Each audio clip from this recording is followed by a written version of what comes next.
Good morning, everyone. Assalamu alaikum. I'm Junaid Kalia, and I hope you have seen me before in these forums. I'm very, very excited for this particular session. You will not believe my excitement to discuss with Mr. Ali about the future of digital transformation of healthcare. Before I get into it, I'm just going to give you a few housekeeping things. For those of you who are new, APPNA is All Pakistan North American Physician Association, about 20,000 members. So around US and Canada, all the physicians, generally most of the physicians, believe it or not, from Pakistani origin, may not be trained in Pakistan, but from Pakistani origin are part of this larger organization. The subcommittee of APPNA is called Merit, which is mainly designed for education and innovation. And what we have turned this within the last year or so is creating more of these webinars to bring more innovative thinkers, more change makers, etc., so that you get a digital healthcare transformation taste and innovation taste through these webinars as we move along. So welcome again to APPNA Merit webinar, and I'm extremely grateful to introduce Mr. Ali. Zahid Ali is literally at the forefront and a pioneer in terms of digital transformation of healthcare.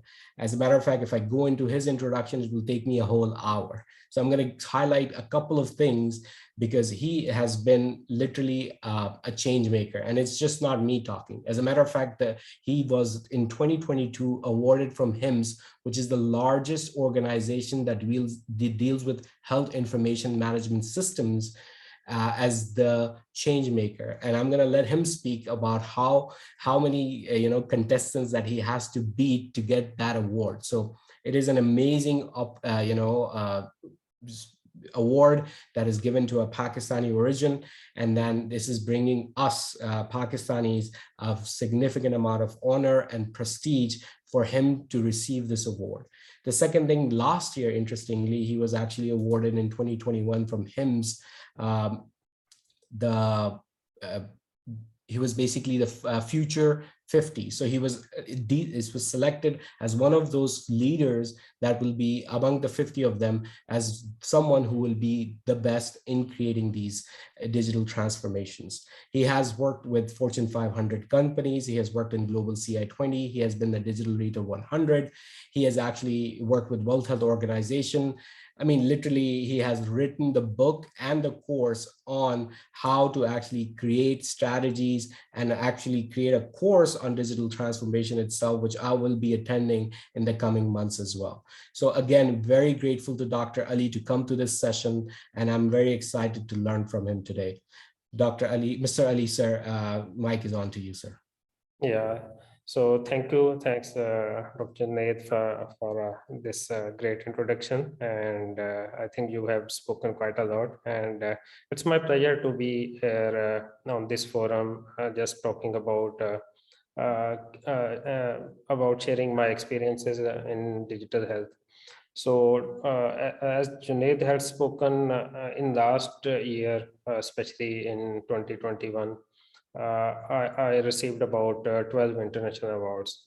So that includes winning a Siemens Innovation Think Tank globally on a model of care delivery, where we can just take the care to the people where they are living.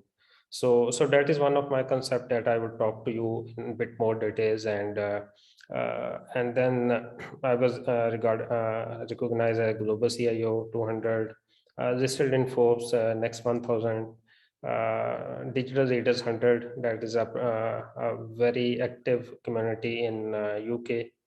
And then Future 50 IT Leaders. So in Future 50 IT Leaders, these 50 people were selected from the world who would define the future of health. And my area was information technology. So in that area specifically, we were having about 11 people from the world who were supposed to be defining the future of healthcare. And then most recently, I was there in Florida, where I was recognized or they were celebrated for the award, that is Changemaker.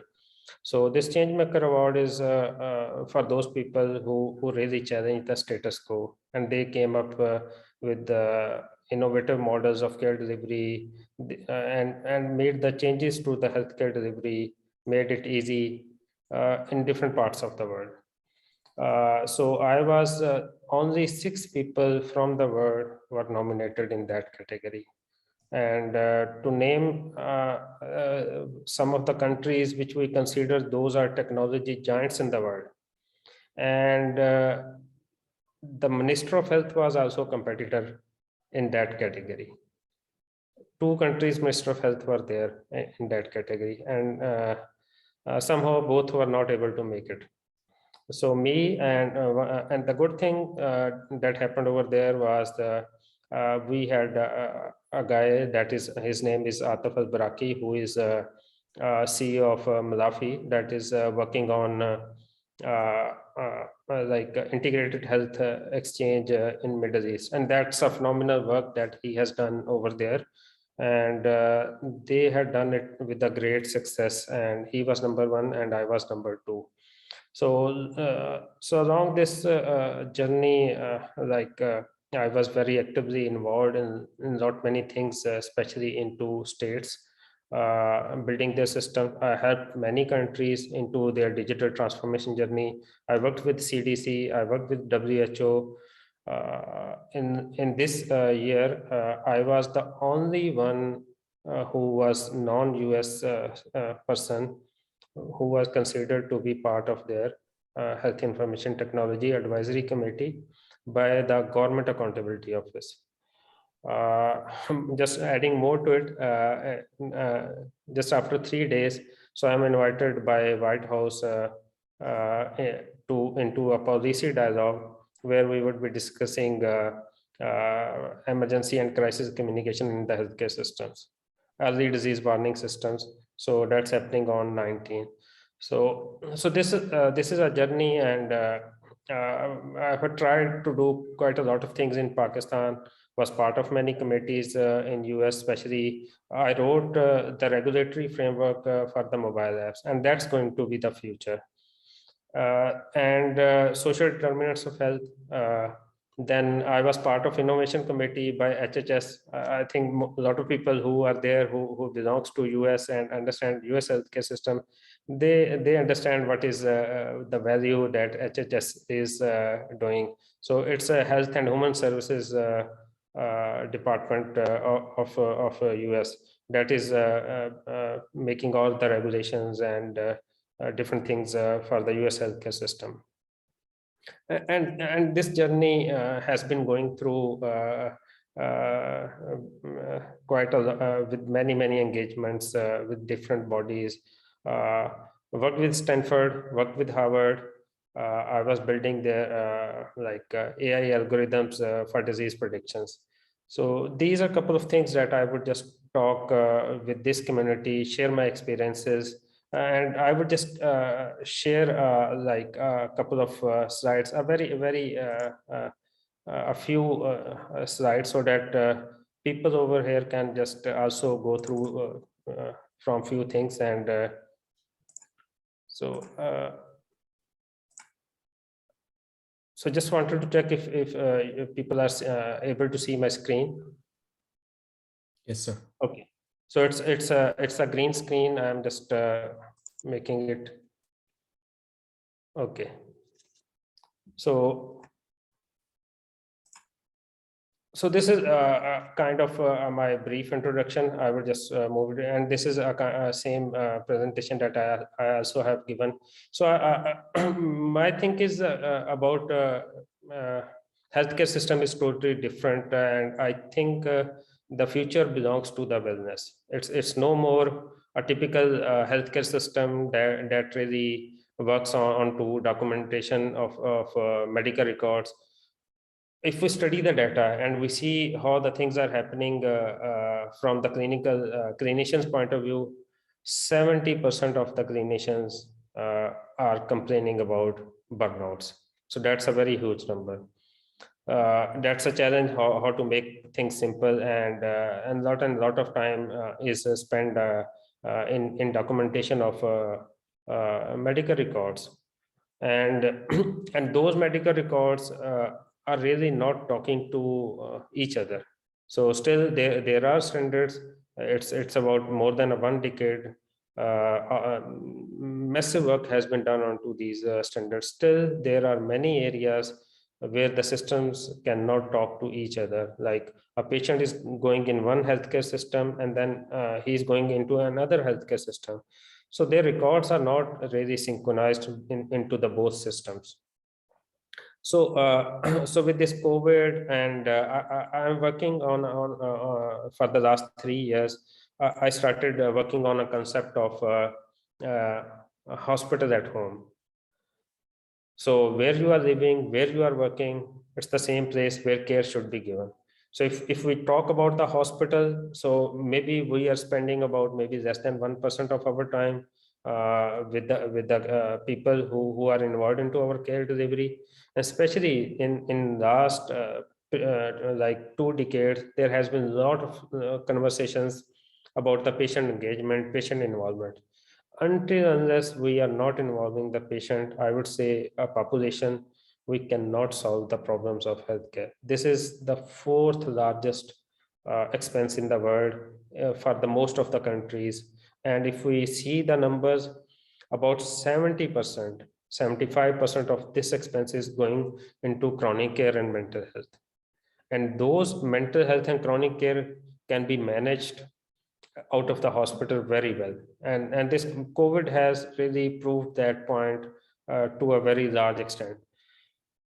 So I thought there is a time where we need to come up with an integrated care delivery model where we can integrate all these different capacities that are available and integrate those capacities into one umbrella, and then state or maybe some of leading healthcare systems should come up as a sponsor to that activity.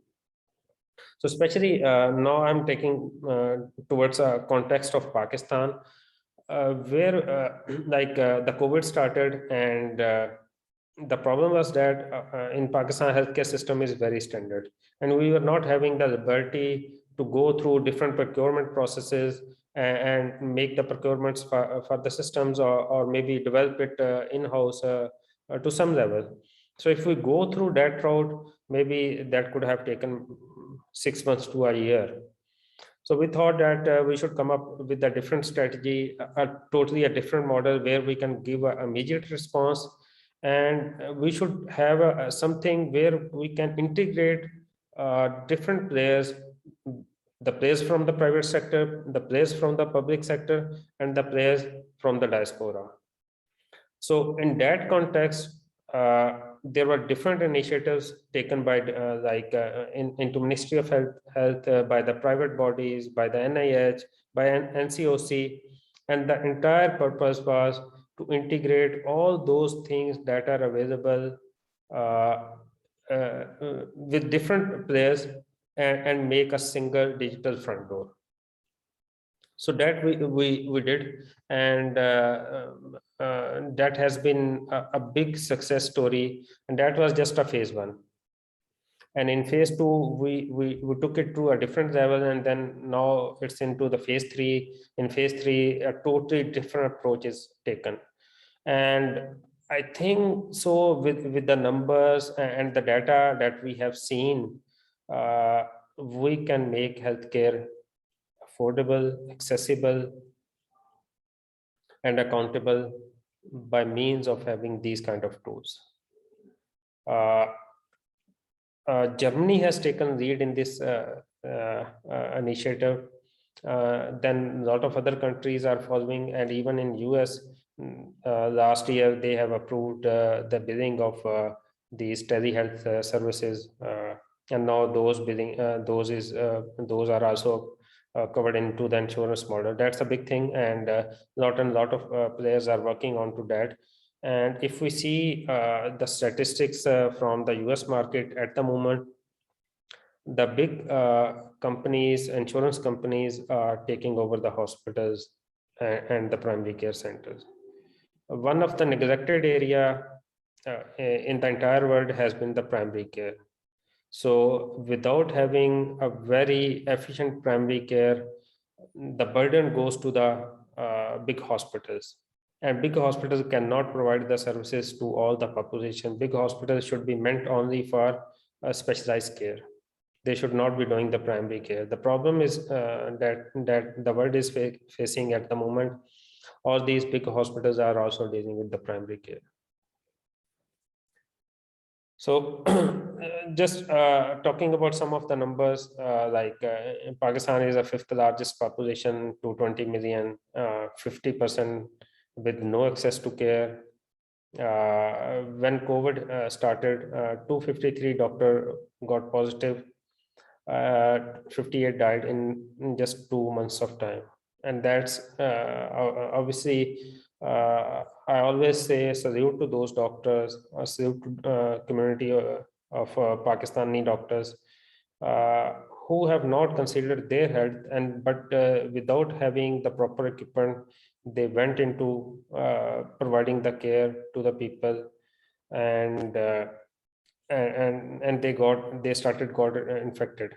So there were capacity issues in health, and if we see the numbers about healthcare expenditures from 2018 to 2019, it's 1.1% of GDP. That's a very, very low number, even in our area. So tele density, a positive point. We had about 172 million users. That's about 77% of the population. So we thought that what are the positive, what are the negatives, and how to just make something that can work onto the positives, and cover the negatives in a very efficient way. So we started different programs. We started Made in Pakistan program, and the good thing about that program, it was started with all the passion. Actually, we have asked different people from Canada, from different US, like, this is the crisis time and we need your help. And the people came from different parts of the world. They worked with us, and we worked with different bodies like DRAP to build those regulatory frameworks that was almost non-existent over here. Still, things are in process into building those regulations. So the problem that's in third world countries everywhere, regulations stop innovations. But if we see the developed world, so innovations drive the regulations. So as the more and more innovations are coming, so more and more regulatory frameworks are required. So if there are no regulatory frameworks available, and you cannot really go through those processes, and it's not easy, innovation would not happen. So I always say two things. So one is incubators, where we incubate these technologies or different even viruses or whatever it is. There are insulators. So with having those insulators, we isolate these innovations or creative people, so that they can focus what they wanted to do. They should not be focused like what regulations are, how to just go through those regulations. Once they go through their innovations initial cycles, they have the market fit, then it should go to the regulations. That's my thinking, because we need to, I'm a strong advocate of fail fast. So in order to do fail fast, the approach should be used where those people who can innovate, who can do the entrepreneurship, they should have the liberty to do things. And when it's somewhere it is to be taken to the public, at that time the regulatory stuff should come up. So about this is from the lesson that we learned from these initiatives. Delivering value to the poor or needy, these were 4 A's: awareness, availability, acceptance, and affordability. So we addressed these 4 pillars, and this is a model of care. I had been approached by many countries from Africa, even from Middle East, and a couple of countries from Europe. they wanted to learn about this model and they wanted to have it implemented into their practices. And same kind of thing is happening while I would be talking at White House policy session. So these were three different phases where we have done it into the phases. So like big banks strategy really does not work in healthcare. This is my experience. So you have to cut those things into phases, implement, uh, get the lesson learnings, and move fast. So it's a agile approach, and we use the same methodology over here. The first phase was immediate response. We took a multi-pronged action strategy. Engagement of telehealth platform was the key. Volunteers engagement from the doctor community, diaspora engagement. In diaspora engagement, there was a platform set up with the name of Yarane Watan, means friends of the country. So about I guess 3,500 doctors, a lot of people from in this session, I guess would also be member of that community. We engage those doctors to deliver the care delivery, to be involved into the care delivery, and we take telcos made a part of delivery. Started like 1166 service. A single like service, telephone service or call center from where all the healthcare services can be taken. This was a great, I would say, work considering like after 18 amendment, each province was separate to make their decisions. But with this COVID, all the decision making and everything was happening from the center, and all those provinces and different bodies, authorities were adopting those guidelines that were provided by the center. So in phase two, we went to a centralized telehealth platform. It was totally a government-led initiative. We took it, named it as a Sehat Express, means health very in a fast way. So then we did it like data and process harmonization. I think a lot of private companies started these free teleconsultation services in Pakistan in the beginning, but people were not trusting them. A lot of like issues about patient privacy, about the females due to cultural issues. So when state is doing something, so people start putting their trust onto that. So we use that trust element to put into this strategy or platform. So it was very easy 3-step process. Like you come up to the platform. It's a web application or maybe a mobile application, or if you are not having a mobile phone like a smartphone, still you can make us 1166 call, and automatically if it is like a consultation call, it would be connected to the available doctor, uh, uh, be it a private available into private or available into public sector. So we built a few monitoring regimes and AI prediction models. Through that predictions model, we were able to predict like where are what are the trends and how next disease what would be the hotspot for the next COVID positive, or where the hotspotting is going to happen.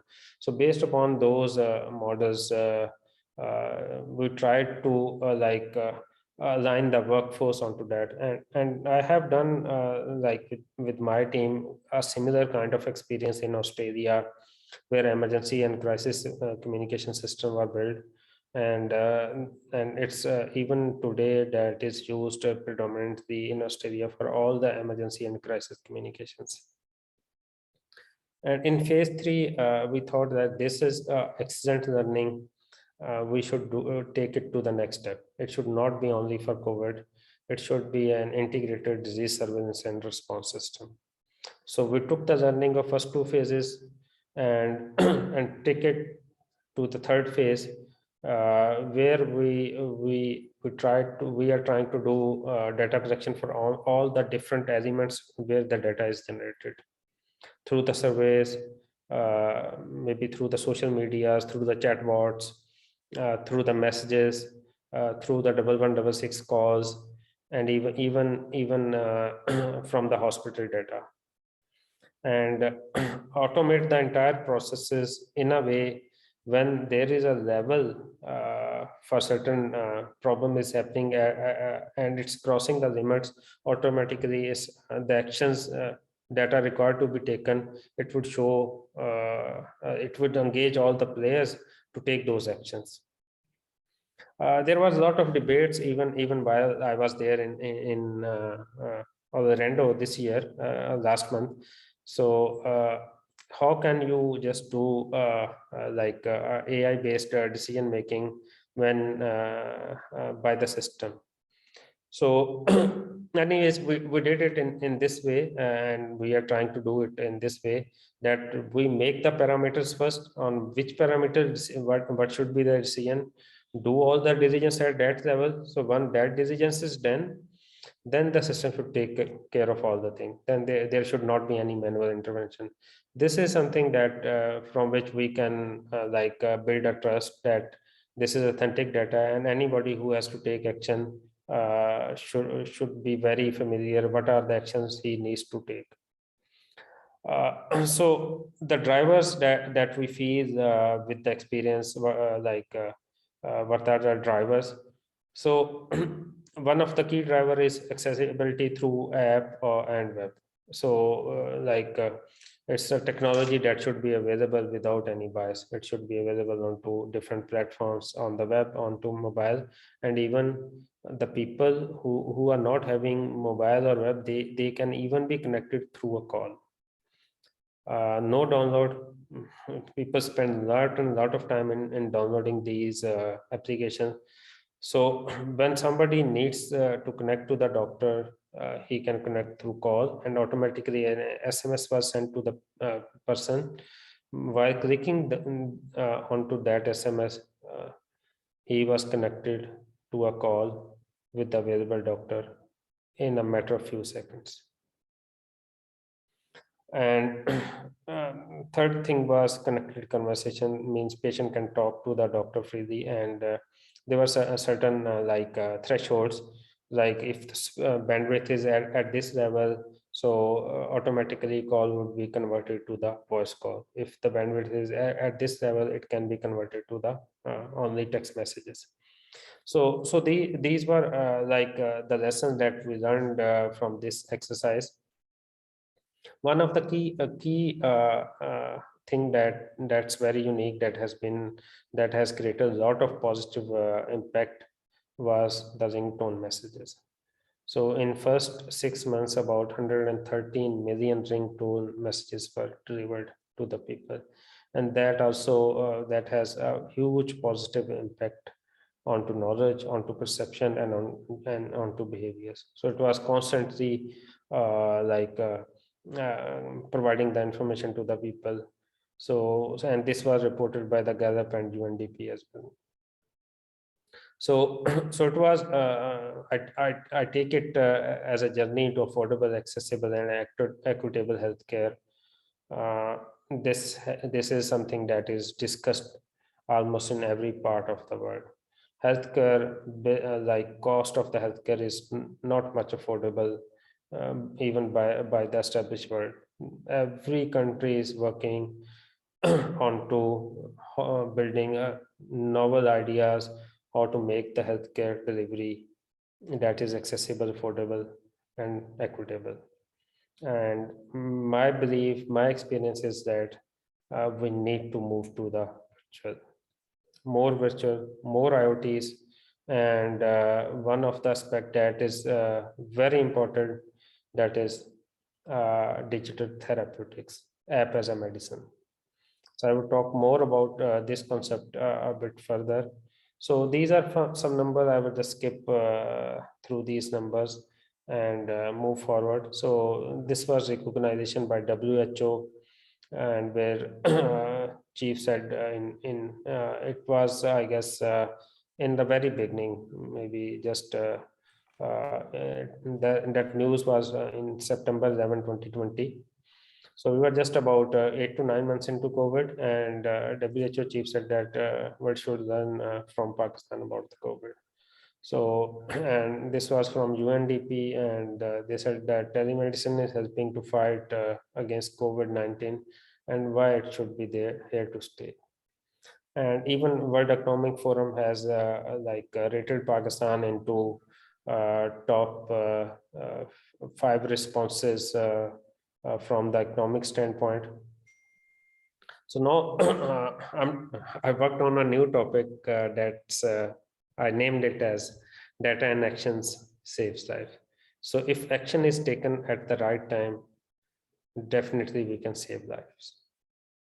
So considering the context of the population and the sizes of the cities in Pakistan, especially the big cities, if we take the example from Lahore or Islamabad, so somebody living maybe into, I would say, DHA phase 2, or somebody living into maybe G15 or G17, F16.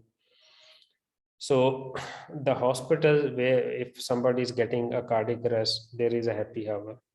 So if we can give the care within the happy hour, we can save life. If we cannot give the care within the happy hour, so a lot of those cardiac arrest can be life-threatening. So, uh, I took that concept and implemented in a way that we should have more and more data, and based upon that data, we should be able to make right decisions. And with those decisions can help the clinicians, can help the people, and even can help the decision makers. So in order to do that, like there were different data sets or different data elements that I proposed that we should build. Each has a different data warehouse: COVID-19 vaccine data, COVID-19 cases data, mobility data, hospitals data, logistics data, lab testing data, cases demographic, and there are many like beds. And we faced a serious issue about the beds, where the ventilators are available. There were we created few apps about bed tracking, like if you are a patient and you need to find where is the ventilator available, uh, and where is the bed available. You can use that app or that interface through which you can find in which hospital the bed is available, so that you just go to that specific facility. There is institutional data, like if there are some specific studies done into different places like schools, campuses, urbances. So how that data correlates with different numbers with other places, or horizontal or vertical, horizontally and vertically, and then putting on top of these data AI prediction models. So this was a complete concept of integrated integrated care delivery. So, so this was a complete model where we have a data processing engines, data publishing engines, data acquisition engines, and data sources.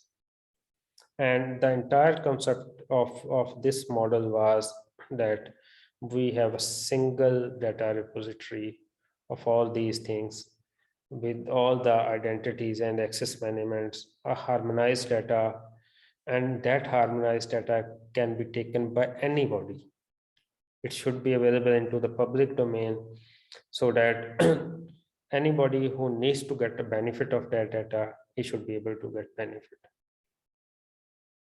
And all the scheduling, orchestration of that data should be happening, and it should be available from a single entry point. So you see, if we talk about US and many other countries, there are open data initiatives. So my thinking was that we need to build first initiative of open data onto these integrated disease surveillance, maybe it's for COVID, then we take it maybe for hepatitis, we take it for other diseases. And we have done something pretty similar for hepatitis as well. We work with CDC. There is a program by CDC, Cascade of Care. We took their parameters and integrated their protocols into our EMR systems, and we were comparing that data with from different countries data, like how the positive trends are happening, like how many people are attaining the SVR, sustained viral load. So all these measuring elements were like harmonized with the CDC data. So this one slide has a lot of meanings, and this is part of a digital health transformation strategy for the country. And we were able to approve one PC1 of about roughly 2 billion PKR for this project. So I voluntarily did this entire concept, and the concept was sorry. So we we need to come up with a complete integrated system where all these different elements like ambulances, like bed tracking, virtual care, integrated disease registries, specialized EMRs, inspection apps, centralized blood banks. So all these elements, the patient care systems, ranking systems, inspection systems, and overarching systems. So those should work in a single holistic manner. And on top of that, they all like there should we thought that we need to build a multi-channel contact center so that this 1166 services can be expanded, and all these like services that are required for the healthcare should be available through this single number. The same it goes like 1122. It should be 1166 for all the healthcare related issues for the entire country. And our model was to pilot it into the federal capital and then take it at a scale to different provinces as well, integrating it with Nadra so that we can make the registrations of the people very fast, scanning the card and having all the data, integrate, having a unique a system or EMR or HIS for the hospitals, one system for the all the hospitals in the public sector, and that's integrated to the private capacities as well. Primary healthcare facilities, and one of the very important role is by the community health workers. So we thought that we need to build those apps through which we can engage community health workers. And then on top of that, there should be a single command and control center that can monitor all the traffics coming from different channels. And they should be able to communicate with the doctors, with the hospitals, with the care delivery people, wherever they are, and make sure that care is delivered properly. This is a unique concept, I guess. Now many big tech companies are working on this concept, especially Philips and GE had done their command and control center, and they had deployed it into many healthcare systems, especially into the Middle East and even into the US. GE is taking the lead in this area. And on top of that, like all the KPIs, treatment costs, patient turnaround time, readmissions, equipments should be available at one place through a centralized dashboard. And then all these different workflow automations for organ transplant, medical commission, DRAP, PPI, NEPRIN, so should happen in one place. And on top of that, there is a component health innovation. We put a concept of building a health innovation culture. Until unless we build that culture where we can involve the academia and researchers into building those different innovative models or apps or systems, we cannot make things easy for the bigger perspective. So we thought that we should take our young population or researchers or people from the academia, put them into the incubator programs or accelerator programs, and take those outcomes embedded into healthcare deliveries, and then help them to scale those innovative components into a business world. So just to mention, I had my previous experience of working with the Shark Tank US, and in Pakistan we took a lead to build a similar kind of platform with the name of Pakistan National Investor Portal. And with that, we are helping those startups or innovators into their journey from the beginning, so that they are investment ready and they can be connected to the investors and pitch them and get the funding. And hopefully in next few days or few weeks, we are starting a TV show onto these things, so that we can take it public, and there should be a mobile app through which people can see, and they can invest maybe 5,000 rupees into a startup where they feel. So what next and how do we get there? Like in Pakistan, especially, I would say digital therapeutics is entrepreneurs' greenfield. It's not even in Pakistan. We can generate a lot of revenues, a lot of things by doing that. India is doing phenomenally in this area. They are taking a big lead by doing quite a lot of AI models. You build those models, and they have they are providing those apps or different AI models to all the big companies. Big companies are acquiring those solutions from there. So we need to work on that. And the good thing, because I was one of the author of these regulatory platforms for mobile apps, and I had built a one concept for the healthcare systems, how the healthcare system should adopt these digital therapeutics. And I was working, and I had been involved to some extent with a couple of regulators, and also with the some of the companies who are working on to the contents of digital therapeutics. That's very important. Like if the patient is type 2 diabetes, what is the app the patient should have it? So those kind of regimes would be coming, and I would see in next few years, a lot of doctors would be prescribing apps as a medicines. And the other thing, I had built a complete, almost I had wrote a book on it. We had a 64% youth in Pakistan. It's a huge youth wealth. There are very, very simple trainings, like writing I think a lot of people would understand that writing a HL7 packet is a no-brainer.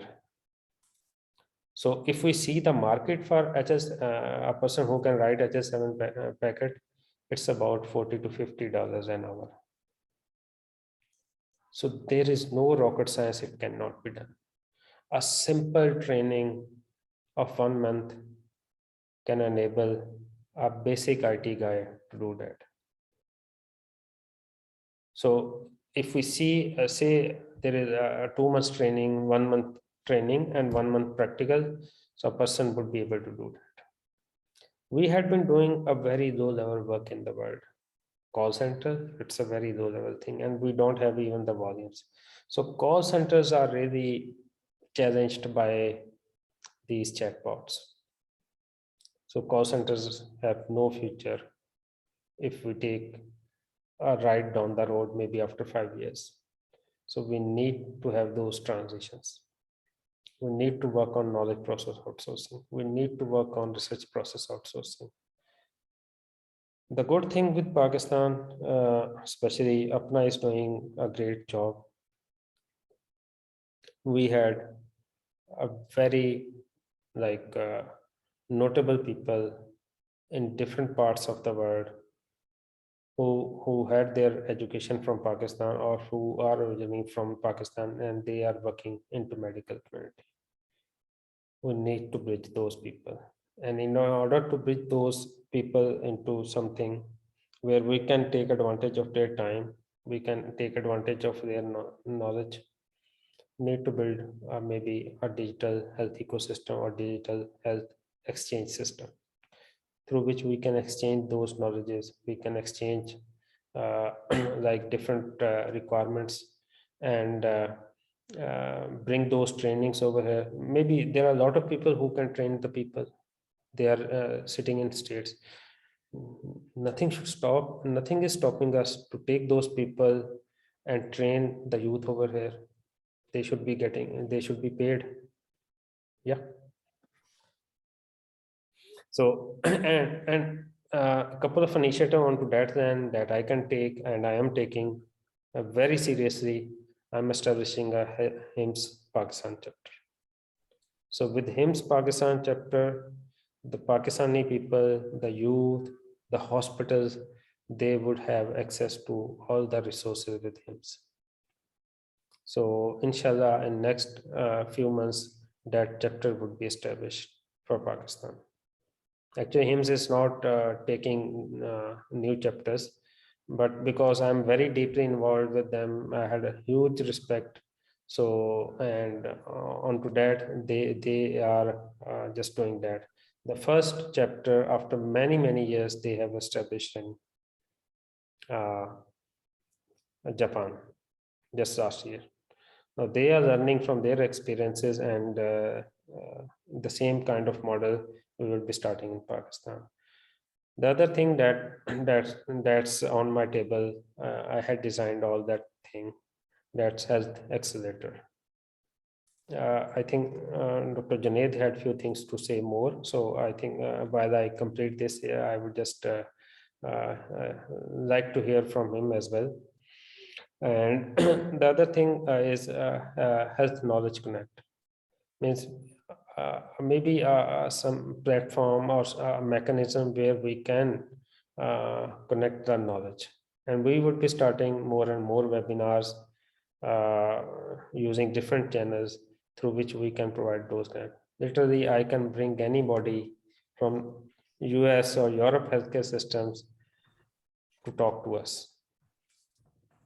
And we need to take leverage by connecting those dots which are available anywhere in the world. And we have that respect, and we need to leverage onto that. And that can bring a lot of revenue for the people over here and the healthcare system over here.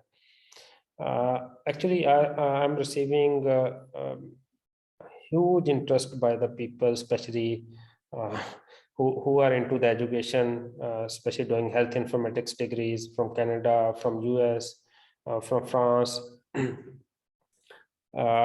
So I thought that I should take a cohort, maybe 10 to 15 people, and I would share my knowledge, my journey with them, and take them to the next stage. And those people should be the change makers of the future. So that's my passion. And with the help of Allah subhanahu, inshallah, and the people around me who would be helping me in all that journey, I would take it to the next step. And in everything that I would do, I would try to put about 40 to 50% people from Pakistan. Actually, there is a leading certification program by HIMSS, that is Chief Digital Health Transformation Strategist. So I wrote that certification program. Domains, task statements, knowledge statement, exam questions, psychometric analysis, and then finalization of exam questions.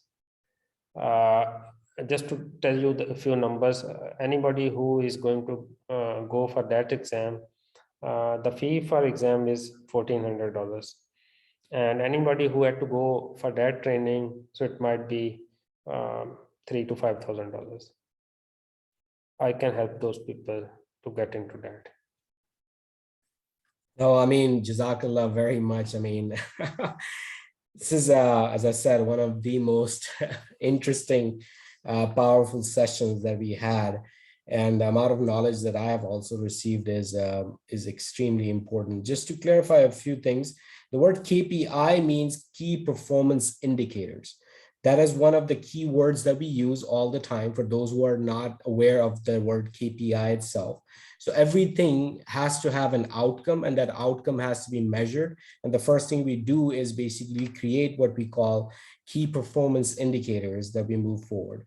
The second thing is that me and of course Mr. Ali and with APPNA Merit are trying to create uh, what we call longitudinal ways in which we can bring what we call digital health innovation systems in Pakistan in terms of, incubators, innovation sectors, in terms of cohorts, sharing their journeys, etc., so that we have this area in which we are actually creating what he suggested, the digital health ecosystem. So we have to create a digital health ecosystem, but we also have to create what we call the digital health innovation system, because there's so many things you have to do. There's legal work, there's technology work, there is sales work, there is clinical work, there's non-clinical work, there's administrative work. And so therefore these incubators basically are extremely important, because this is a team sport. One person can do it alone anymore.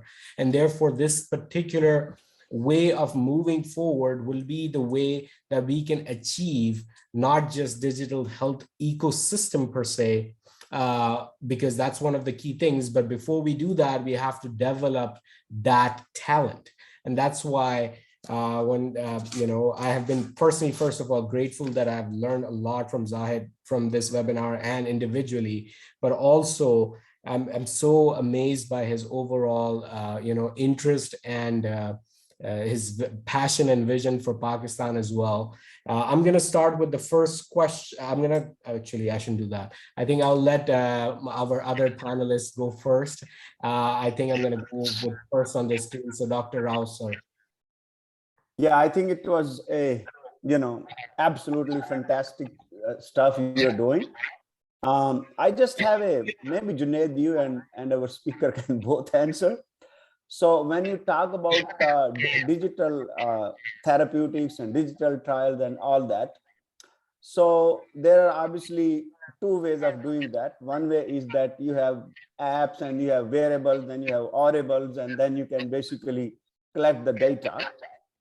And the second part, which is the basic part to that, is you should have when you initially take your doctor's note or a nurse note, that should be taken in a way that will create the data. So in that reference, I think I missed part of it because somebody cut my cable. Actually, my dog cut the cable wire, so I was up for a minute. But anyway, so in reference to collecting data, I'm just talking about Pakistan right now, not rest of the world. So is in the country, obviously right now there is a huge need that if we can collect the data digitally, then we can do digital therapeutic trials. Do you have any comment where we are on that in the country? So I would take a different road. I always say about that. Even in all those different forums where I'm speaking with Cleveland Clinic, with HIMSS, in Western worlds, innovation would not happen that much. Innovation would happen where there are no regulations, or where the knowledge is at raw level, because the perception is very important when you have to innovate something. So, and the way you see things, if we see those established world, they see things from a different perspective. They see things from the problems they face. But if we see countries like Pakistan, India, Bangladesh, Sri Lanka, and then African countries, they see things from a different level. Their wavelength is very different. And a lot of those innovation can happen. And one of the example is this integrated delivery model. Hardly it's there in any country. But we took that initiative and we were able to do that because there was need. And you see, most of the people don't understand, but they are willing to do that. That's one good thing. And it does not get stuck into a lot of these regulatory approvals, lot of bureaucratic approvals. So, and one who understand all these gimmickry, I think innovations can happen. And especially while you are sitting in US, you cannot use prescribe any app because you don't have any mechanism. So if we just take a step back in Pakistan, any doctor can prescribe an app. Nothing is stopping him. So I think when this kind of culture would take a step forward, uh, I believe these things would start happening. A lot of doctors, uh, especially in Pakistan, I talk to many people. They are very interested to pivot themselves into health informatics. And a lot of my friends who are doing the coding as well, they are developing their apps. So if doctors are doing those apps, the need is the people like us, the people who are working with APPNA, we should take those novel things to project over here, to take it to the world. I just love that, that you just mentioned it, that there, like, if you look at it, there are two things that are happening in Pakistan that is completely leapfrogged. There's no such thing as fiber internet, but 4G LTE and 5G is equivalent and is better and has massive potential to provide internet accessibility. So we leapfrogged a whole generation that US, UK, Australia had to deal with. Same thing with digital currency. There's no such thing as Jazz Cash, Easy Pesa in US, but it is so much faster and easier in countries like Pakistan, India, Bangladesh, and Africa that they have leapfrogged the whole process of digital banking directly into the future. And this is where our digital health can go exactly when we can steer it correctly in through APPNA and all these incubators and everything. So that's why what I would say is that I think as far as the current, so there was a question in the chat as well that, oh, well, we don't have enough cell phones. That's actually not true, by the way. There are now the number of smartphones outnumber the number of dumb phones in Pakistan.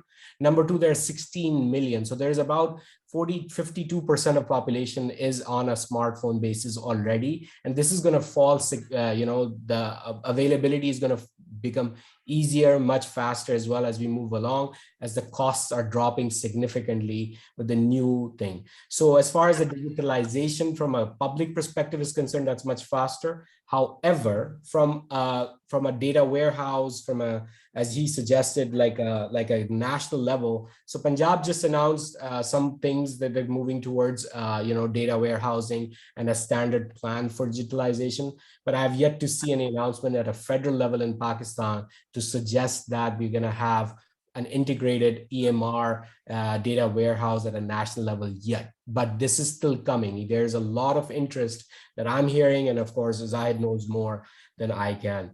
I will move on to Dr. Sarwat Hussain, sir. Assalamu alaikum. Amazing session, really outstanding. A couple of questions. Number one is the integration requires collaboration and cooperation, and that is, I think a little bit of a hurdle in our society, but of course it has to start. The second thing is that, as leapfrogging is a natural for us, because we are followers of technology, in the sense that much of the work has been done by the initial entrepreneurs, right? It's almost like baking a cake from either single ingredients or buying a already a cake mix and preparing it. So we are actually in the position of receiving a cake mix, and a lot of the components are already available as libraries and kind of ready-made models. So Zahid Saab, you have made us, at least me, your follower, and lead us to your implementation of your last slide in Pakistan, which is actually is probably everybody's dream that it could happen. Whether it will be profitable for us, or not, but it certainly will be profitable for our, the next generation. So kudos to Dr. Zahid Ali and to Dr. Kalia for bringing him on. Thank you very much. I'm extremely grateful that he accepted the session. We're going to extend the time of session from 1 hour to maybe 1 hour, 20 minutes and 1 hour, 30 minutes so that we can answer some of these questions. Dr. Uzair, sir. Thank you very much, Junaid and Zahid. Unfortunately, I missed just the first few minutes. What a great presentation, what a great vision, and what a great change agent. All the best to Zahid. Wonderful. I thoroughly enjoyed, and that's the way forward. And really, you know how to make it happen and take it step by step. My just a simple question is there any central digital health policy in Pakistan? Yeah, actually, we recently had created that policy and strategic framework for that. And through that, we are adopting those standards. And for that project, we had put in place about 2 billion PKRs to actually make that vision bring to the reality. So Where are we with that? So obviously, we face a lot of bureaucratic hurdles in Pakistan. So that project is approved, the money is there, but obviously they could not take it forward with that passion because some phases got changed on the top level, not right now, but a bit before. So things got slow, and obviously the way we see in Pakistan, I would say the more and more work has to be taken by the private. It should be PPP model. It cannot happen that fast with the government bodies. So now I seriously think that private players should come up. They should take their advantage, their pie, and get these systems up and running over here, not through the public money. So if that could happen, like now the government is accepting PPM model, like per patient pay model, or maybe a few other models. I think that makes things very simple. So from that context, I think things would happen. And obviously, one thing I feel that with the regime change that happened right now, just setting aside political things, actually the good thing with this Shahbaz Sharif, he's executed. And while he was there in Punjab, he took a lot of initiatives by himself. I feel few good initiatives would be taken by him, and he would take those like monitored by himself. So I'm expecting some good outcomes. Thanks. I will connect Dr. Hayat and you separately, individually. Dr. Hayat is also involved in, DRAP and possible digital therapeutics and digital healthcare sort of regulatory framework moving forward. So I will definitely do that offline. Dr. Umar Hayat, sir.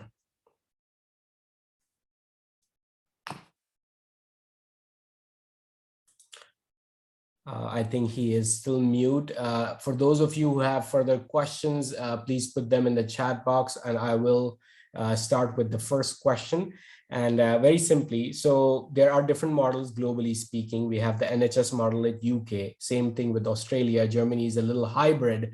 And of course, the US model is completely unintegrated. It's to be honest with you, some might say the most worst of the models in terms of integration is concerned. What do you think is the future of a possible open access EHR that can be implemented nationwide in Pakistan? And then what is the option for like these data warehouses in terms of both all public health, research health, etc. And who should be paying for these in terms of moving forward? Again, as I said, you already explained that there's always an issue with money and government. What can APPNA and private sector can bring in to actually facilitate or jumpstart this process? Yeah. Like having a unique integrated EHR system, I think that would not happen, and that should not even happen, because then it would be monopolized and there would be a lot of issues. So what needs to happen, and this is something even US healthcare system had learned it in a hard way. Now, essentially, they have only two players. That's Epic and Cerner. If you talk about their cost, we can build maybe with one implementation, we can build a big hospital over here, maybe 800 bedded or 1000 bedded hospital, just in cost of that system. The approach that has been successful is to have those regulatory requirements for EHR systems. And those regulatory requirements somehow are put forward by healthcare authorities. Like there is an healthcare commission, they have put those regulatory requirements into their approving regimes. Then this in Punjab Healthcare Authority have put those to their regime. And they also have took a few things from JCI, Joint Commission International. So people ultimately at one fine morning, they need to go into that direction. And I feel that because data has a lot of value, and that's the new oil. I would say it's a new gold. So that needs to be mined. And so your thought process would be no centralized EHR, but a centralized policy governing the EHRs. Yeah, exactly. And centralized registries that can pick the data from those EHR systems. And on that registries or then central warehouses, decision making could happen. The same model is adopted by Singapore. The same model is adopted by Korea. And the same model is adopted by Turkey. Okay, yeah, nice to know. Yeah, exactly. So whatever public domain data points are should be available in public domain, but the rest would be actually, available as private, and people will have the ability to either share data, not share data, sell data, whatever that may be. But the idea would be that there will be a clear distinction that what is public, what is non-public, and then go from there. And that would be at the level of regulation and policy. So number two, sorry, go ahead. The established world, especially even in Europe, so still vertical integration is not there. Correct. Horizontal integration is there. Into one very important point, it's not related to your question, but it's a bit different. So we need to put focus onto people, not the patient. If we start today putting our focus onto people, I think we can make a tremendous success that no other country could have made yet, because we have everything at a raw level. We don't have to just take consideration of the previous things. And this concept of wellness, I think that's the future. I agree 100%. It's not about sick care, it's about healthcare. It's not about patients, it's about people. That is extremely important. So what about data warehousing, like storing the data? I mean, like UK, NHS is paying for it, right? US, nobody's paying for it. That's why we have this issue. I mean, right now with the Cures Act, we are seeing that, TEFCA, regional data exchange centers are being created, or at the level of, what do you call that? Even federal level exchanges are created. What do you think is the way forward for Pakistan? Because what do you think is the way the Punjab is moving, just creating a Punjab system? Should be a federal level centralized authority? How should we move forward? And then B, how, because at the end of the day, it has to come from a public sort of in avenue, but how private sector should be involved in making sure that this gets in faster, sooner, better. So, so government needs that data to make effective decisions, the policies, strategies, and everything. So government should be just focused on to that. And just to do that kind of data, I guess now there are some stringy regulations within the country. I don't believe onto those things, like not putting the things onto cloud. It's more secure, but people over here, like in many parts of the world, they put regulation that the data should be stored into the local things. So the cost of the storage has gone very, very low, very, very low. So the only thing that is needed to put those registries or central data registries for different problems, and those registries should be for all the country, not just for her. And those registries should be even talking to the global registries as well.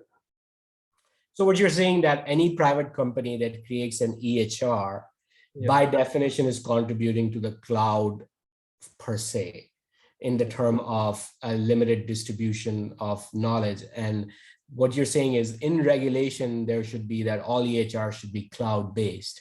And then the government needs to pick up at their own cloud. So nobody's paying at the government level. Everyone's paying for their own cloud, and government pays for their own cloud when they need it. So this is sort of decentralized, distributed financial system where everyone benefits and everyone actually contributes. So that's a very good vision that I didn't even think of. Like, as I said, every time I talk to you, I learn more and more. So shukra, alhamdulillah. The concept of federated data, basically. Federated data. Yes, sir. Dr. Savid, do you have any more questions? Anyone in the audience, please raise hands if they have any questions. No, thank you very much. Indeed, indeed. Mujhe, I just wanted to find out a little bit more about where Zahid Ali Saab located, and basically, is he entirely IT person or a medical IT or IT medical? I mean, a little bit more, if I may, please. Yeah, so I'm a hardcore IT person, and by training, and actually I spent about 20 years into healthcare. So I'm maybe in world one of those unique examples who had been very focused in their entire journey. So I understand the infrastructure. I understand to some extent how the clinical system should work, not the contents. I never focus on the contents, and and also like all these technologies like augmented reality, virtual reality, IoTs. Actually, I worked on all those things: simulators, robotics, and these EHRs. Actually, I had integrated about 27 EHR systems of the US market, and I contributed quite a lot into US regulatory frameworks.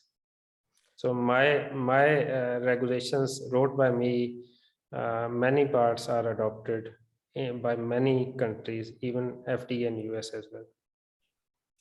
He's the most important contact in my address book, by the way.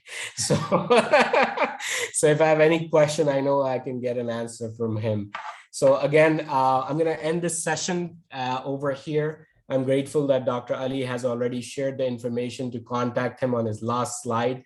Please, I've also shared in the chat his LinkedIn profile. Please make sure you connect with him on LinkedIn. We are going to continue to expand this series. We're going to bring more, change makers, but we're going to bring back Dr. Ali again to maybe talk about robotics only, or artificial intelligence and augmented reality, etc. So we'll be bringing more and more people, to make sure that you share this information of these webinars to your friends and family. These are all recorded sessions, so it's going to go on YouTube. So make sure you go see, like, subscribe to the APPNA Merit YouTube channel as well. Lastly, APPNA Discord is one of the places that we are communicating heavily. So we are trying to build that as a communication hub for innovation in Pakistan and healthcare. So make sure you join Discord Merit of APPNA Discord Merit. So therefore we can have all these communications in one place. Again, Jazakallah, everyone. Thank you so much for coming today. And thank you for all of our panelists, and a special thanks to Mr. Ali. Yeah, thanks everybody. And it's a great honor for me to just be on this session and speak to the lovely people. Thank you. Thank you. Thank you. Jazakallah.